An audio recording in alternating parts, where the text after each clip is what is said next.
Dobrý deň, pozdravujem všetkých, ktorí chcú v Exceli zistiť počet rôznych položiek v zozname hodnôt. Dá sa to robiť dvomi spôsobmi, jednak výpočtom a jednak kontingenčnou tabuľkou. Začneme tým výpočtom. Najprv ten výpočet urobím a potom ho vysvetlím.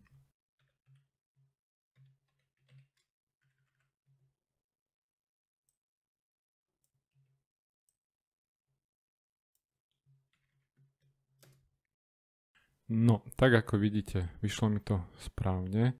V zozname týchto miest sa nachádzajú 3 rôzne mestá. Ako tento vzorec funguje, skúsim vysvetliť v dvoch pomocných stĺpcoch. Najprv si tu urobím funkciu countDiff, ktorá teda robí počet položiek na základe nejakej podmienky. V našom prípade chceme vypočítať, ktoré mesto koľkokrát sa nachádza v zozname. No a zistil som, že Bratislava 4 krát, Trnava 3 krát a Trenčín 1 krát. Vo vedľajšom stĺpci urobím takú vec, že spravím podiel 1 lomeno počet výskytov daného mesta a ešte vám to aj naformátujem ako zlomok. Bude sa nám lepšie rozmýšľať. Takže napríklad Bratislava sa nachádza 4 krát, ale keďže ja potrebujem Bratislavu do toho výsledného počtu, čiže do tohto súčtu, aby mi tam išla len 1 krát, tak vidíte, že keď som urobil 1 lomeno počet výskytov, tak povedzme pre Bratislavu dostanem 1/4. Keďže Bratislava je tam 4 krát, tak 4 krát 1/4 mi ostane číslo 1. Čiže do toho konečného sumáru pôjde 1 krát. Podobne Trnava je tam 3 krát, 3 krát 1/3 je jednotka, čiže opäť do konečného súčtu Trnava sa 1 krát priráta. No a Trenčín, ktorý je tam 1 krát, 1 lomeno 1 je 1, čiže aj ten pôjde do konečného súčtu 1 krát.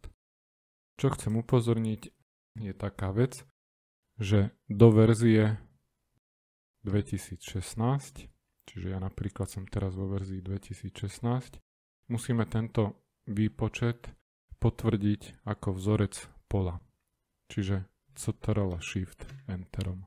Od verzie 3.6.5 stačí dať jednoduchý Enter. Ak by sme sa chceli vyhnúť vzorcu pola, tak môžeme použiť namiesto funkcie sum funkciu SumProduct.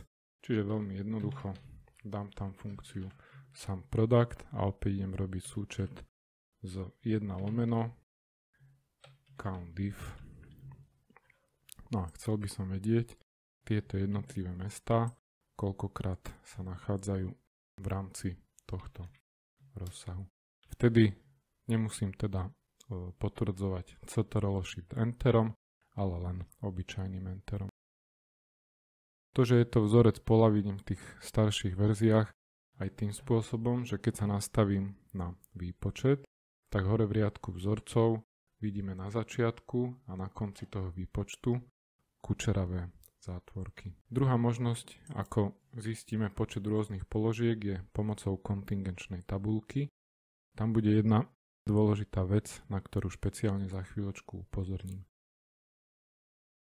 Takže nastavím sa do zoznamu, dám príkaz vložiť kontingenčná tabuľka, očami skontrolujem rozsah hodnôt, ten sedí. Ja to teraz dám na existujúci hárok od bunky C1. No a tá veľmi dôležitá vec, bez ktorej by to nefungovalo, je, že musíme zakliknúť pridať tieto údaje do dátového modelu. Keď potvrdíme OK, tak sa mi vloží kontingenčná tabuľka. No a v nej mesto, pole mesto, dáme do hodnôt.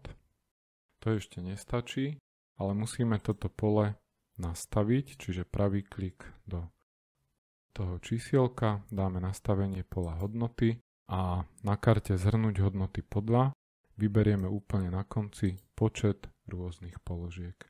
Potvrdíme OK, no a opäť sme dostali výsledok, že v zozname tých miest, v zozname našich hodnôt máme 3 rôzne položky.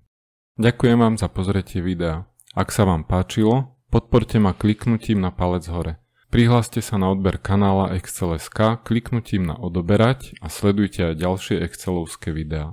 Ak ste niečomu nerozumeli, alebo sa chcete čokoľvek opýtať, napíšte mi dole komentár.